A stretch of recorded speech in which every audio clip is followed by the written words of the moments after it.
Ek wil graag 'n storie vertel wat in ons gemeente onlangs gebeur het, wat net vir my weer die mooi ook uitlig. Partykeer waar ons mekaar miskyk in 'n kerk waar ons liefde leef. Ek het 'n tannie wat my kom sien het, sy en haar man sit nou al vir donkiejare. Dis hulle plek hier gewees. En toe kom hier 'n oom en hy's voor hulle by die kerk. En hy gaan sit op hulle plek. En toe moet hulle nou die bank vorentoe skuif. Glad nie beïndruk.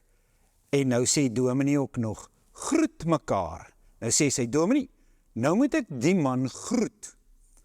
Sy sê, en hy sit op my plek. So die volgende week, toe kom sy en die oom 15 minute vroeër kerk toe, laat sy haar plek kan terugkry. Maar toe's daai oom weer voor hulle, en hy sit weer op haar plek. Sy sê, en dis my plek. Nou sit ek weer op bank voor. Sy sê, en jy sê weer, groet die ou agter jou ook. Sy sê, en ek groet agter my, en ek vra vir hom, waar is sy vrou? Nou hier in ons gemeente, is die nismuur net aan die buitekant hier, so hy's teen die kerkie gebou.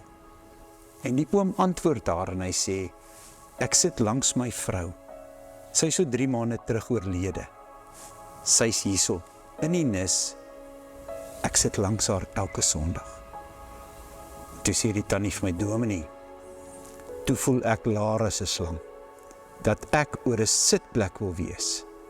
Toe sê ek vir hom, ek is jammer, maar nou sit ek op my nuwe plek, en hy kan op sy plek sit.